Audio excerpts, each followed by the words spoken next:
Alors maintenant, on va aborder un sujet qui est crucial, c'est les besoins physiques et les besoins mentaux. Déjà, sachez que tous les chiens ne sont pas égaux là-dessus.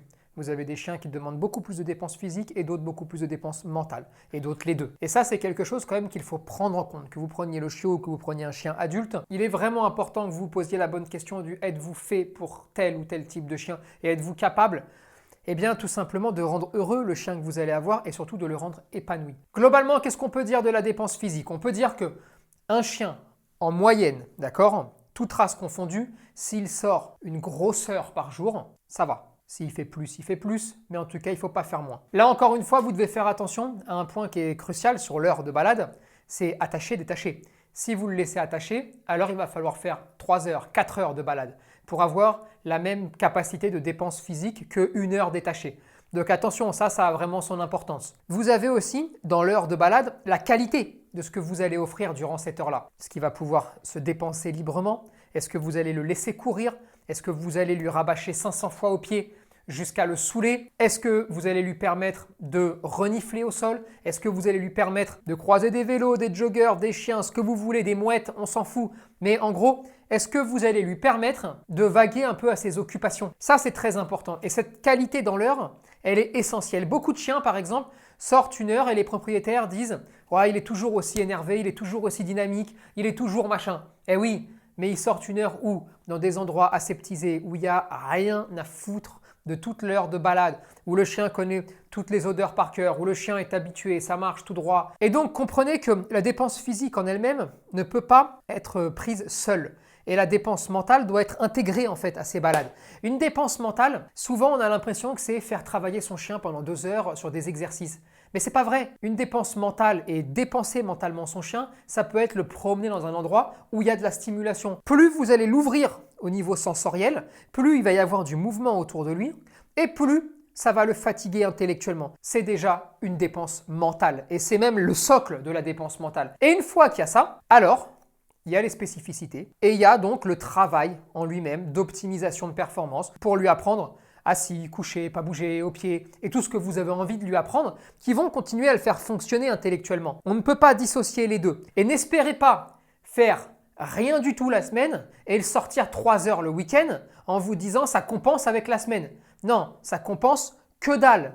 Et ça, c'est vraiment quelque chose que vous devez retenir. Et là, on aborde un sujet un petit peu plus spécifique, c'est le chien de travail. Parce que quand on prend un chien de travail qui a besoin de travailler et que ce chien ne travaille pas au sens ne fait rien, eh bien, il devient un chien avec troubles de comportement. Mais le pauvre, au départ, il ne les avait pas, ces troubles. C'est vous qui les avez créés. Malheureusement, les effets de mode font que certaines races de chiens, notamment le malinois, mais aussi le berger australien, le border collie, sont énormément touchés par certains troubles de comportement qui sont uniquement liés en fait à l'environnement dans lequel ils vivent et à leur propriétaire. Le chien en lui-même n'est pas problématique. Le problème, c'est le maître dans ce cas de figure-là. Parce que vous espérez faire vivre, comme le chien de monsieur et madame tout le monde, des chiens conçus et faits pour travailler. Et ce n'est pas possible. Parce que vous n'avez pas suffisamment de temps, parce que vous n'êtes pas suffisamment expérimenté, parce que vous ne savez pas faire tout simplement. Et résultat, eh bien, vous vous retrouvez avec des chiots et des chiens qui sont meilleurs que vous, plus vifs, et qui demandent beaucoup plus de pertinence dans le regard que vous allez poser. Et ça, c'est vraiment quelque chose qui est très embêtant sur certains types de chiens. Et le chien de travail, souvent, vous vous faites piéger parce que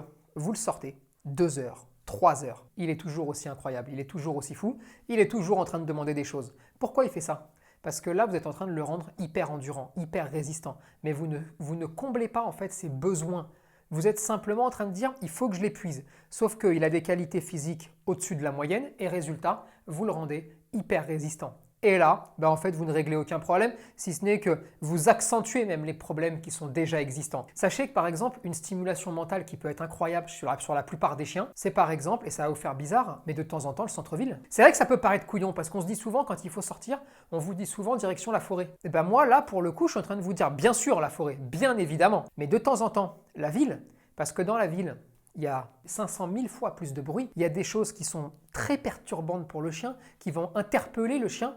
Et résultat, on voit beaucoup de chiens très à l'aise en milieu extérieur à la ville, qui se retrouvent en ville et qui sont complètement paniqués. Parce que là, tout d'un coup, c'est différent, c'est un environnement différent. Quand vous voulez fatiguer un chien de travail, vous pouvez faire l'inverse de ce qu'il demanderait et partir en ville, par exemple. Ce que je veux vous faire comprendre, c'est que plus vous allez ouvrir votre chien à des situations différentes, plus vous allez lui procurer des stimulations sensorielles différentes, et plus vous allez le faire réfléchir et travailler naturellement, sans optimiser aucune compétence. Ça, c'est la première des choses. Et il va être vraiment important que vous arriviez en fait à assouvir surtout certains besoins innés chez votre chien, en fait certains instincts. Il va falloir arriver à contenter un petit peu ces instincts selon le type de chien. Regardez par exemple, si vous avez un chien qui est habitué à partir sur tous les lapins, toutes les odeurs qu'il peut y avoir, une solution pour le contrôler, c'est de lui faire du pistage par exemple. Ce qui fait que quand il voudra le faire de lui-même, eh bien vous pourrez lui interdire parce que justement, vous lui avez appris le oui, c'est-à-dire le moment où il a le droit de le faire.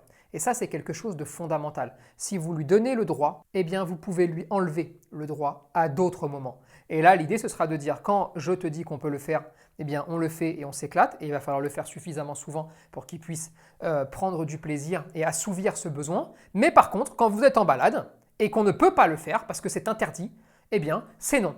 Et dans ces cas-là, ça va rouler tout seul. Et on pourrait démultiplier ça à peu près à toutes les activités. Mais c'est aussi pour ça qu'on a les sports canins pour ça. À un moment donné, quand vous avez un berger australien par exemple, qui a des gros besoins de troupeauter un petit peu, ou en tout cas d'agir avec cette mentalité. Le besoin du troupeau en lui-même n'est pas forcément ce qui ressort le plus chez le berger australien. Le vrai besoin, c'est de fonctionner comme s'il y avait un troupeau. Pour le contenter, vous avez par exemple le tribal. Et on pourrait aller comme ça pour toutes les races de chiens en fait. Et pour finir sur cette vidéo, sans rentrer forcément dans les détails, mais la façon dont vous allez interagir et jouer avec votre chien va être aussi essentielle à ses besoins mentaux. Comprenez bien que si vous ne rentrez jamais en interaction avec lui, si vous ne jouez jamais avec lui, si vous ne lui proposez jamais de jouer avec une corde, si vous ne faites rien en fait avec lui, eh bien il aura toujours un manque à ce niveau-là et ce manque-là, vous risquez de le payer à un moment donné. Donc il faut vraiment que vous arriviez à comprendre que prendre un chien, ça demande du temps, ça demande aussi beaucoup d'énergie. Certains en demandent un petit peu plus que d'autres. Il faut aussi comprendre que certains chiens ont besoin d'un peu plus de toucher.